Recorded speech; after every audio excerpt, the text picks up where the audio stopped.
অবসর গ্রহণের পর বছরের পর বছর অপেক্ষা করেও অবসর সুবিধা ও কল্যাণ ট্রাস্টের টাকা না পাওয়ায় মানবেতর জীবনযাপন করছেন হাজারো এমপিওভুক্ত শিক্ষক কর্মচারী। এই দুর্ভোগের অবসান এবং প্রায় 1 লাখ পেন্ডিং আবেদন দ্রুত নিষ্পত্তির দাবিতে মানববন্ধন করেছে এমপিওভুক্ত অবসরপ্রাপ্ত শিক্ষক কর্মচারী সমন্বিত ফোরাম। মোহাম্মদ শাহজালাল ভুঁইয়ার তথ্যচিত্রে বিস্তারিত। বক্তারা বলেন, চাকরিকালীন সময়ে নিয়মিতভাবে বেতনের 10% কেটে রাখা হলেও অবসরের 4-5 বছর পরেও অনেক শিক্ষক কর্মচারী তাদের প্রাপ্য অর্থ পান না। ফলে অনেকেই চিকিৎসার অভাবে মৃত্যুবরণ করছেন, আবার অনেকে চরম আর্থিক সংকটে মানবেতর জীবনযাপন করছেন। ঘরে বা ইন্ডাস্ট্রিতে মেগনা স্টার কেবলস, বিশুদ্ধ কপারের নিরাপদ কেবলস, আপনার নিরাপত্তার সঙ্গী।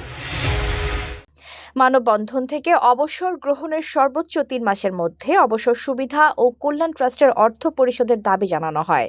পাশাপাশি শিক্ষকদের জমানো অর্থ দ্রুত উদ্ধার করে পাওনা পরিশোধ এবং শিক্ষা বাজেট থেকে সরাসরি অর্থ বরাদ্দের আহ্বান জানান নেতৃবৃন্দ। ফোরামের আহ্বায়ক মোহাম্মদ মহসিন আলীর সভাপতিত্বে অনুষ্ঠিত কর্মসূচিতে বিভিন্ন শিক্ষক সংগঠনের নেতারা সংহতি প্রকাশ করে বলেন, জাতি গঠনের কারিগরদের শেষ বয়সে এমন দুর্ভোগ কোনোভাবেই কাম্য নয়। অবসরপ্রাপ্ত শিক্ষক কর্মচারীদের ন্যায্য অধিকার নিশ্চিত করতে দ্রুত কার্যকর পদক্ষেপ নেওয়ার দাবি জানান তারা। HPL uPVC pipe and fittings, শক্ত, মজবুত ও দীর্ঘস্থায়ী, এক পাইপে জীবন পার। এটা আমার জন্য, আমাদের জন্য, সবার জন্য অত্যন্ত লজ্জাস্কর।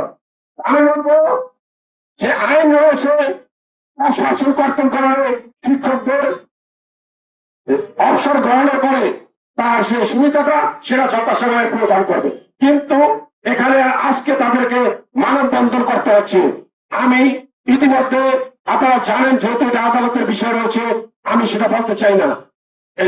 আমি ইতিমধ্যে 10% কর্তনের উপরে সকল সুবিধা দিয়ে অবসর গ্রহণের 6 মাসের ভিতরে সকল সুবিধা দেওয়ার জন্য আদালত ইতিমধ্যে আদেশ দিয়েছেন।